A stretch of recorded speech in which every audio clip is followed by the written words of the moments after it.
2013 সালের 13ই জুন 7জন সাধারণ ছেলে চোখে একরাশ স্বপ্ন আর এক বুক অনিশ্চয়তা নিয়ে পা রেখেছিল এই কেপপ দুনিয়ায়। নোনা ঘাম, ছেঁড়া জুতো আর ছোট্ট একটা ঘরে একসাথে রাত কাটানো।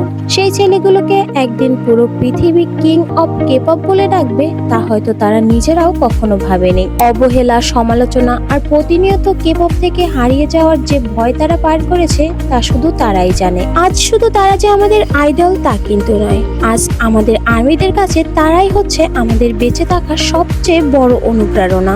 যখন চারপাশের সবাই মুখ ফিরিয়ে নিয়েছিল তখন তারা আমাদের হাত ধরেছিল আর আমরা আর্মিরা তাদের বুক দিয়ে আগলে রেখেছিলাম। এই 13 বছরের পথ চলায় আমরা শুধু গান শুনিনি, আমরা একসাথে বড় হয়েছি, একসাথে কেঁদেছি আর একসাথে ইতিহাস গড়েছি।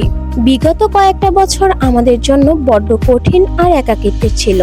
চাতক পাখির মতো আমরা আর্মিরা অপেক্ষা করেছি তাদের ফিরে আসার।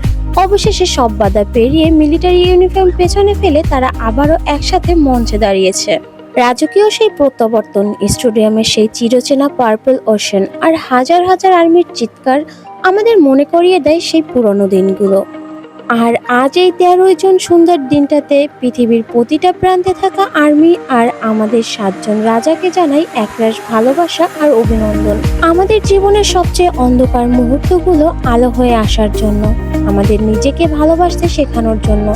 ধন্যবাদ আরএম, জিন, সুগা, জেহোক, জিমিন, ফি এবং জংকুক। তোমরা ছিলে, তোমরা আছো আর তোমরা চিরকাল থাকবে। 13 বছর আগে সেই বন্ধন আজও আরো সুদৃঢ়, আরো অমর হয়েছে। BTS forever, Army forever. Happy anniversary, my 7 king and all army friend.